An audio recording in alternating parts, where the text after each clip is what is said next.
Annie Ernaux. Ce qu'ils disent ou rien. Dernière partie. Heureusement, mes lunettes ont été réparées à temps pour que je les mette dès le premier jour. Je n'ai retrouvé que Céline dans ma classe. Ce défilé de profs pétulants, toujours au début, m'a étourdi. Assis tous à table, en rang comme à l'école primaire, je me suis sentie de trop avec mes vacances. J'ai jamais été à l'aise avec les profs, même les plus aimables. Je me méfie. Encore, le premier jour, on peut se faire minuscule. Leurs yeux papillonnent sur tout le monde. Il y avait déjà des élèves qui essayaient de stopper le vol sur eux par des remarques intelligentes. On nous a donné l'emploi du temps aussi. Ça ne m'a rien fait d'avoir le jeudi matin libre. Il y avait du soleil, j'ai regardé par les fenêtres. Pas longtemps, des murs rouges et d'autres fenêtres. Il allait falloir connaître toutes ces têtes, des filles surtout, dans les classes littéraires. Les types se bousculent pas. 2 ou 3 pas mal, mais je ne me voyais avec aucun. Ils me paraissaient polars. Par-dessus le marché, les garçons font toujours semblant de ne pas s'intéresser aux filles en classe. Aux intercours, plein qui racontaient leurs vacances. J'ai senti que Céline se dégoterait bientôt d'autres copines comme moi. On n'est pas assez pareilles l'une et l'autre. Elle a passé un mois en Yougoslavie. Je me suis demandé jusqu'où elle était allée dans le flirt avec ses seins serrés dans son chemisier. On ne sait rien des autres. La prof de français a donné une disserte pour dans 3 semaines. Le bout du monde. Avant, j'aimais la rentrée, le désordre, les nouvelles têtes. J'ai été dépaysée. Le premier mercredi de la rentrée, j'ai pas pu m'en empêcher. Je suis retournée au point du jour. La colo était fermée. La petite lucarne n'était pas du bon côté où j'aurais pu la voir. J'ai longé l'herbage et j'ai vu la merde noire du chien qui était malade, la première fois où on s'était parlé. 1 mois et demi. Combien de temps elle resterait? J'étais heureuse d'être là. Je ne crois pas qu'il aurait fallu. En pédalant sur le retour, j'ai calculé aussi que ça faisait 2 mois que ma grand-mère était morte. Il y a 2 mois, elle non plus ne se doutait de rien. Je l'ai imaginée, lisant les petits journaux qu'on lui prêtait, et le pèlerin. Dans son grenier, des bouquets de haricots secs, pendus la tête en bas, craquaient quand je me glissais dessous. Mais elle était vieille, elle.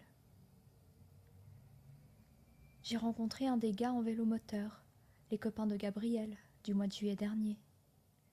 Il ne savait pas s'il devait s'arrêter. Il a fait des ronds. Je l'ai attendu au bord du trottoir. J'avais envie de revoir quelqu'un d'avant Mathieu, la colo et tout. Un signe précurseur, en somme. C'était comme si j'avais encore toutes les vacances derrière moi et que tout recommence. Il s'appelait Michel. Il avait 18 ans. Ce qui lui manquait, surtout, c'était la conversation. Comme il travaille dans un garage, il n'y avait pas beaucoup de sujets communs pour allonger l'entrée en matière et faire oublier le but. Le copinage garçon-fille. C'est du chiquet ou alors après. Si bien qu'on s'est donné rencard pour le jeudi matin. Il trouverait une combine. Moi aussi, parce que les parents, quand on veut leur bourrer le mou, on y parvient toujours, seulement c'est fatigant. Est-ce que ça valait le coup, je me suis demandé en regardant ses joues trop blanches. Uniquement pour continuer sur ma lancée. Au réveil, le jeudi, la perspective de le rencontrer ressemblait à une corvée. J'aime bien être au lit. Je sens les draps froids, près de la figure, et tout tiède à l'intérieur. Ma chemise de nuit remontée à la taille, pour me rappeler j'écarte les jambes. Mais j'ai eu envie de pleurer d'avance. Il était dans la rue à côté du bahut, assez loin de la porte d'entrée. Les mecs du lycée et moi, ça fait 2. Il m'a jeté sa mobilette dans les jambes, pour rire. Et après, il est resté à sautiller sur la selle, en levant sa roue avant de temps en temps. Oh, c'était gênant, parce qu'il me regardait d'une drôle de manière. Comme j'avais vu son jean sur la selle, je savais à quoi m'en tenir. On est allé dans un bistrot. Il a joué du flipper, les hanches qui avançaient vers l'appareil et les lampes qui clignotaient. Il s'est affalé à côté de moi et il s'est mis à farfouiller dans mon sac de toile. Il a sorti mes lunettes et j'ai crié. D'ici là que je me raboule avec la paire cassée, la maison de correction. Et puis des bouquins de classe, il les a feuilletés avec des grimaces. Puis il est devenu triste d'un seul coup. Il a fermé les yeux. Tu peux pas savoir ce que tout me fait chier. J'ai essayé de savoir pourquoi, bien que j'en ai moi-même trop marre de tout pour m'embarrasser de lui. C'était décousu, les parents, le boulot. Il répétait tout ça. C'est con. Peut-être qu'on avait des points communs, lui et moi. Mais question langage, ça tournait court. Je lui ai demandé s'il s'intéressait à la politique. Qu'est-ce que tu lis comme canard ? Oh, dis, tu vas pas devenir chiante ? Ça ne lui a pas plu que je lui parle des trucs qu'il ne connaissait pas. Je répétais ce que m'avait expliqué Mathieu, mais il n'était pas au courant. J'ai bien remarqué que les garçons n'aiment pas qu'on leur fasse leur éducation. J'avais repéré des immeubles en construction, au cas où ça pourrait servir. Il faisait assez frais. Le soir, mon père grognonne que ma mère a les pieds gelés, qu'elle ne les approche surtout pas de lui. C'est signe d'automne et de froid. J'avais mon gros pull par-dessus, un plus petit, et un jean de velours. Je ne savais pas quoi dire. Tu sais, la première fois qu'on s'est vus avec Gabriel, ma grand-mère est décédée 15 jours après. Il a paru estomaqué. De quoi, qu'elle, de rien. Subitement, eh bien dis donc. J'ai toujours été pressée par le temps, ce jour-là comme les autres. Il ne restait qu'une heure. Il soufflait fort et ça me déplaisait. Il ne disait rien, ni truc sale, ni gentil, mais il paraissait heureux et doux.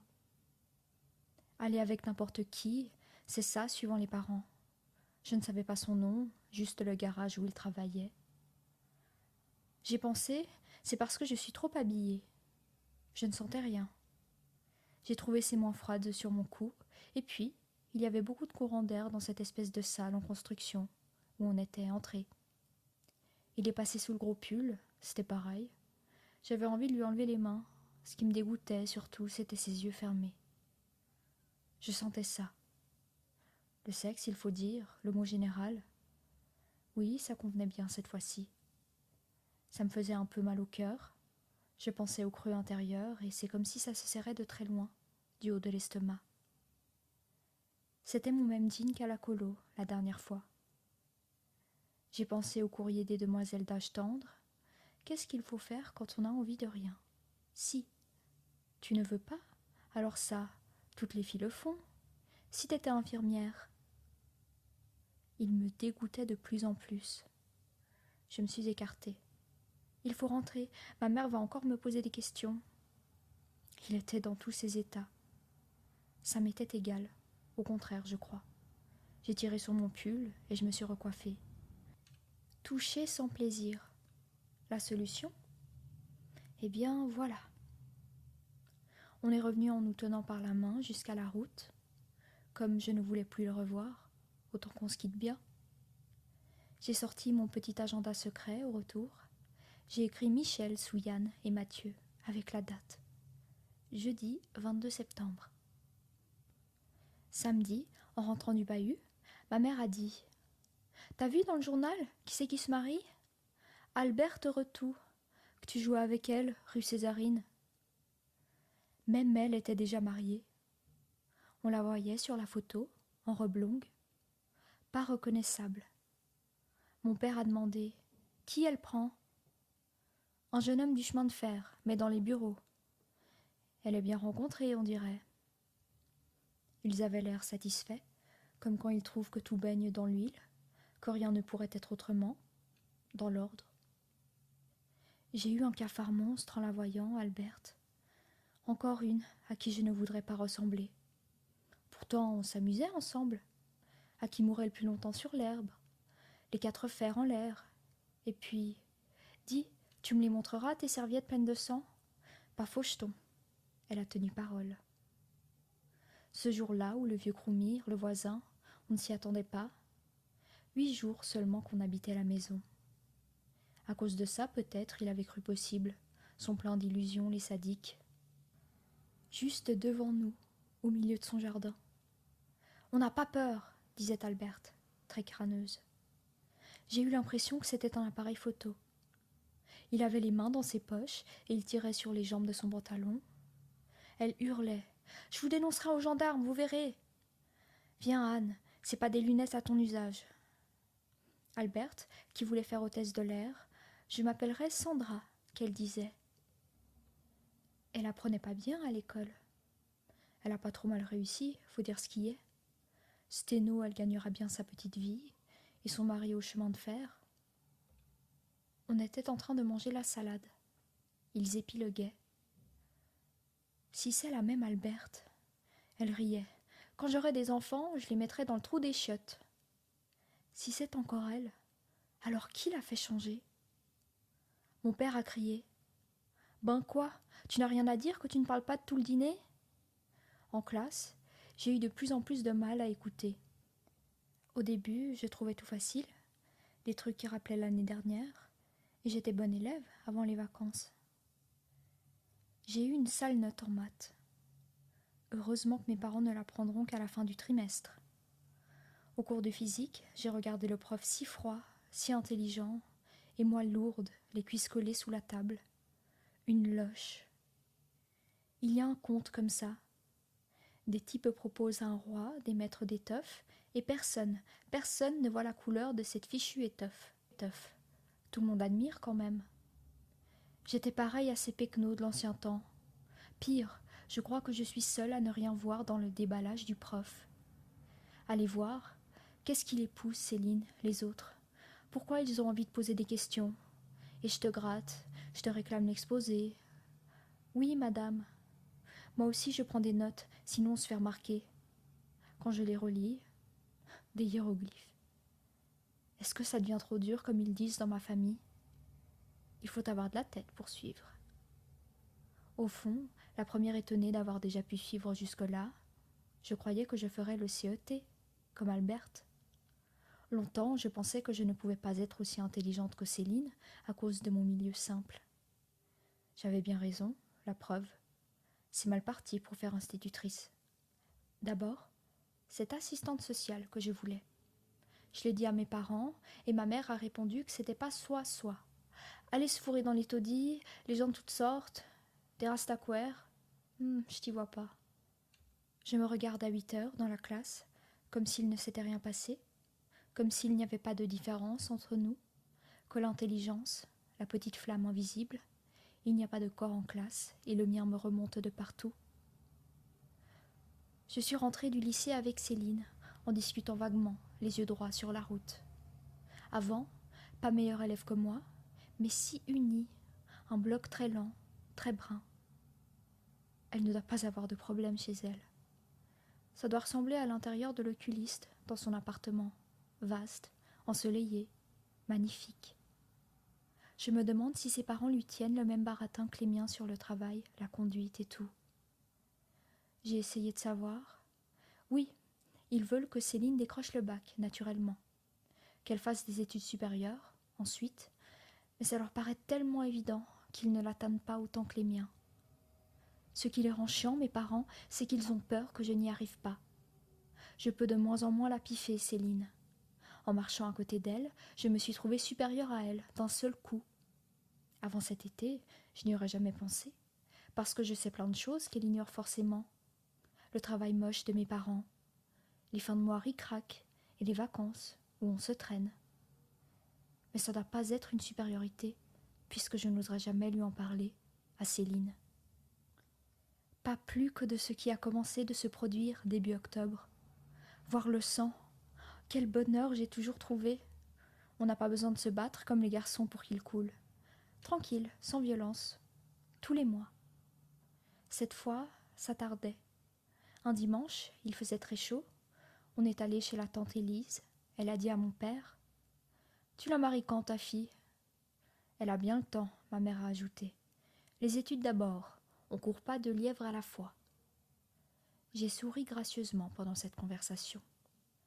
Ce n'est pas parce que je n'aime plus ma mère que je dois lui faire de la peine devant tout le monde, dire qu'il cause dans le vide.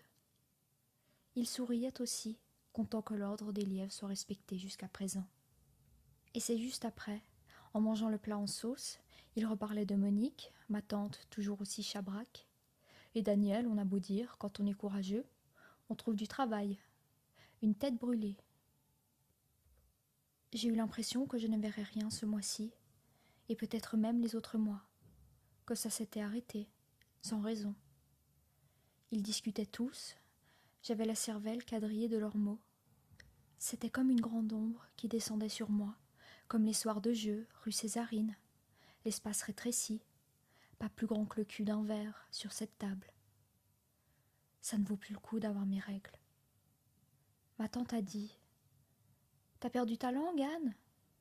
T'étais plus causante avant. » C'est plutôt la leur de langue que j'ai perdue.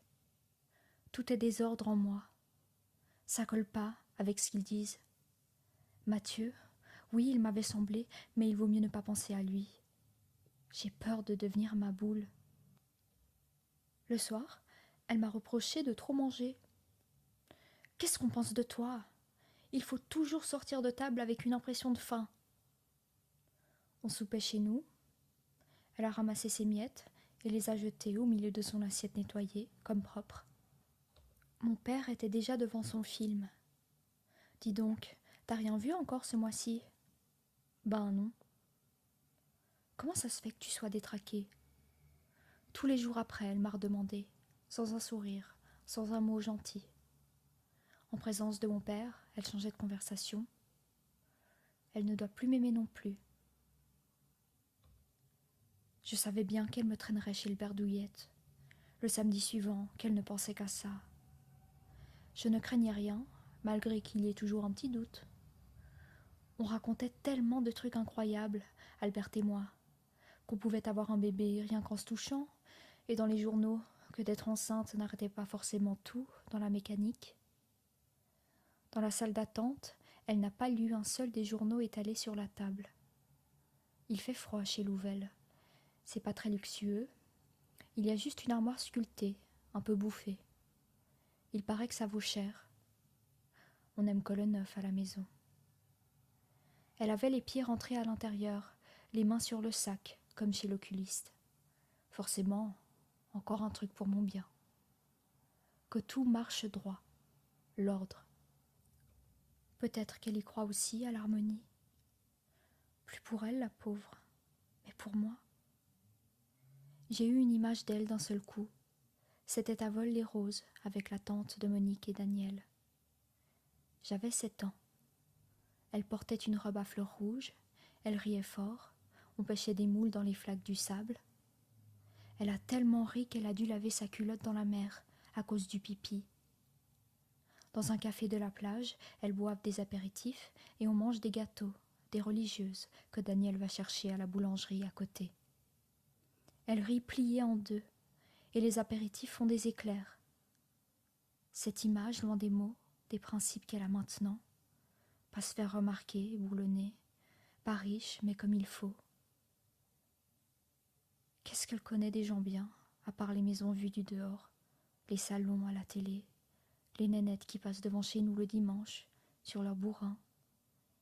Et toc, le fessier qui tressaute, sans regarder personne, sur leur casquette à la con. Céline fait du cheval. Rien que des interdictions pour me faire parvenir à quelque chose qu'elle ne connaît même pas. Peut-être que toutes les familles par Rupin c'est pareil, et les mères pire encore. J'aurais voulu qu'elle soit encore ce point infini de chair dans une robe rouge, qui riait et m'avait laissé tout faire ce jour-là. Louvel a ouvert la porte. Sautillant, mais il est devenu grave quand ma mère a raconté ce qui m'arrivait. Il a collé sa tête rose sur ma poitrine, puis il a palpé mon ventre, les yeux vagues. Elle attendait que le mystère lui remonte sous les doigts, qu'elle sache enfin comment, pourquoi ça fonctionne plus. Depuis que je suis née, il leur a toujours dit tout sur mon corps.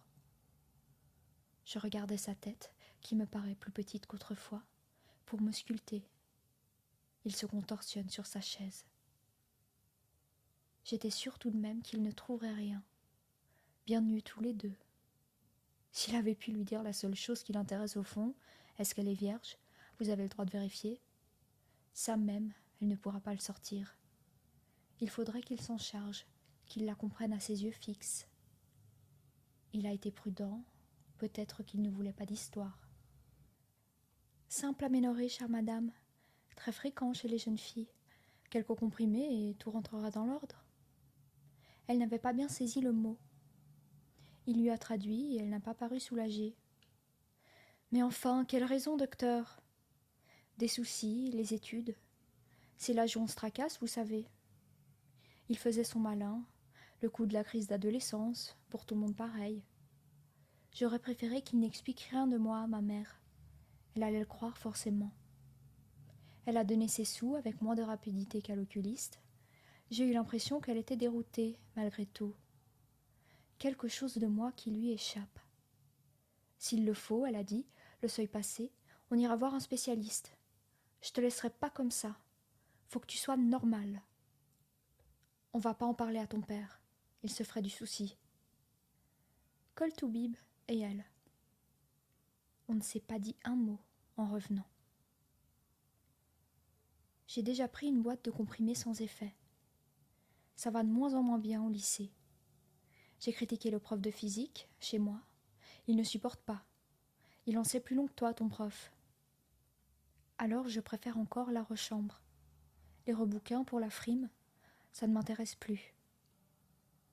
La voisine étend moins souvent son linge à cause du froid.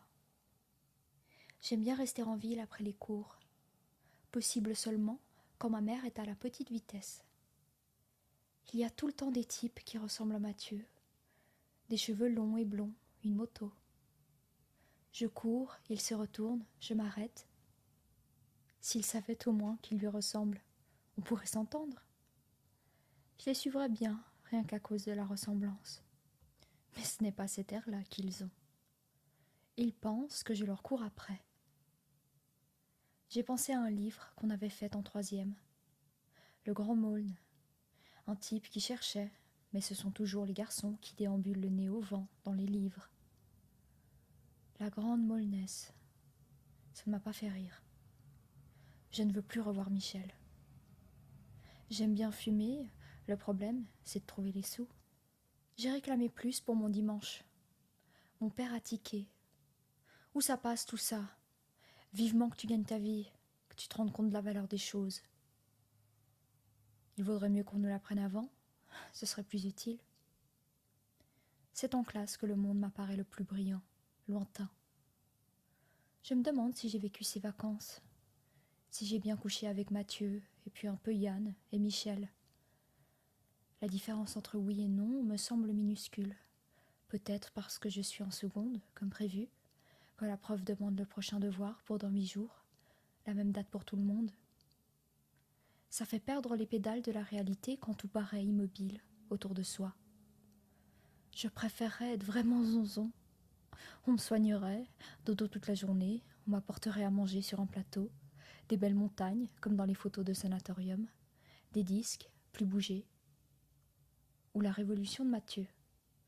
Pas pour prendre des trucs, mais des chambres, des grands lits, des voyages aussi. La pauvreté intégrale pour se débrouiller avec la nature. Ce que racontaient les livres que je relisais toute gosse, où les parents étaient largués dès la première page. Ça se comprend. Ce sont eux qui vous ensuquent, même qu'à cause d'eux, je n'aurais pas le courage de partir, que j'essaierais de ne pas être folle. Dire que j'ai cru jusqu'à 5 ans qu'ils achetaient les gosses. Au fond, ça aurait été plus tranquille si on réfléchit. Toute l'enfance et la jeunesse seraient du provisoire, en attendant de leur rembourser la dépense. Là, on est coincé. Peut-être qu'il s'est trompé, Mathieu. Il n'y a pas de conditions sociales d'abord. Il n'y a d'abord que des parents. La chatte s'est couchée un matin sur le lit de mes parents, pas encore abattue. Son ventre gonflé a éclaté. Elle ne se léchait plus, elle ne buvait plus. Quand je suis revenue du lycée, Ma mère m'a dit aussitôt. Elle est morte. J'ai voulu la voir. Elle l'avait déjà enterrée au jardin. Qu'est-ce que tu veux? Elle avait fait son temps. C'est comme les gens. J'ai eu une envie horrible de pleurer, qui me faisait mal, devant elle. Je me suis rappelé qu'en mars dernier, elle se roulait encore dans les plaques de terre retournées pendant que je révisais des maths, loin. Ma mère m'a dit qu'elle avait posé la chatte sur mon oreiller dans ma chambre pour faire son lit. Tout de même, pas faire son lit de la journée, ça va pas. Qu'elle était morte après. Il faudrait changer la taie. Il y avait une tache rosée sur les bords, jaune au milieu. Elle avait dû se lâcher avant de mourir. De la pisse et du sang. C'est le dernier souvenir que j'aurai d'elle. Il fallait bien que la chatte crève un jour et que je continue à vivre. Ma grand-mère aussi. J'ai revu les petits chats que mon père enfouissait tout noir et chaud pendant qu'elle piaulait dans la maison, enfermée.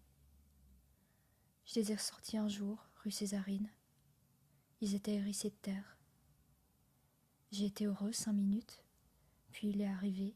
Il m'a giflé si fort que j'ai boulé en jetant les petits chats. Il les avait ramassés comme des trognons de choux, renfoncés en tapant la terre avec ses pieds. Leurs yeux ne s'ouvriraient jamais. Toute la soirée, ils avaient été en rogne contre moi, que j'étais cinglée. Je te ferai punir par la maîtresse, tu verras. Je n'ai pas encore compris. Ils sont partis au supermarché tous les deux, la sortie de la semaine, avec les cartons bien préparés pour les commissions, le chéquier, la voiture nickel. Plus que 2 jours pour ma disserte. La foire d'octobre a démarré, la Saint-Luc. Qu'est-ce que j'irai y faire? Que des Michel à la pelle, autour des eaux tout tamponneuses. Elle m'a dit hier, j'ai bien envie de ne plus te laisser sortir. La foire, le cinéma, jusqu'à ce que tu sois à nouveau indisposé normalement. Comme si ça lui avait échappé, qu'elle ait pensé à de drôles de choses. Elle a rougi. J'ai étalé François sur la table de séjour pour protéger le vernis. Il fait trop froid dans ma chambre avec cette pluie. Je n'ai rien à dire sur le sujet donné par la prof. Que du désordre. Si je me laissais aller, que je sois libre, je parlerais de sang, de cris. Et j'avais une robe rouge, un jean aussi. On se doute pas de l'importance des fringues dans les événements et des repas dans la cuisine. Il dit encore un prix. Elle est en sa jambe fatiguée, que ça fasse un nœud bien serré autour de moi. Ça n'aurait pas de sens. Je me perdrais dans les détails, comme mes parents, quand ils tournent en rond dans leurs histoires. Il n'y a pas de vraie sortie. Mon père nous a appris à midi que Daniel s'était fait choper à la sortie d'un bal. Encore. Une bagarre. Il ne fera jamais rien de bien. Il paraissait triste tout de même en mangeant. Est-ce que moi aussi je vais devenir comme lui, si je travaille mal au lycée? J'ai la trouille de tout maintenant. Quelque chose de très vague, un nuage dans le cœur. Jamais je ne vais finir ma disserte, la prof me collera un 0. C'est elle qui dit, ça lui prend, changer la vie, il faut changer la vie. Alors qu'est-ce qu'elle fait là? Octobre 1976.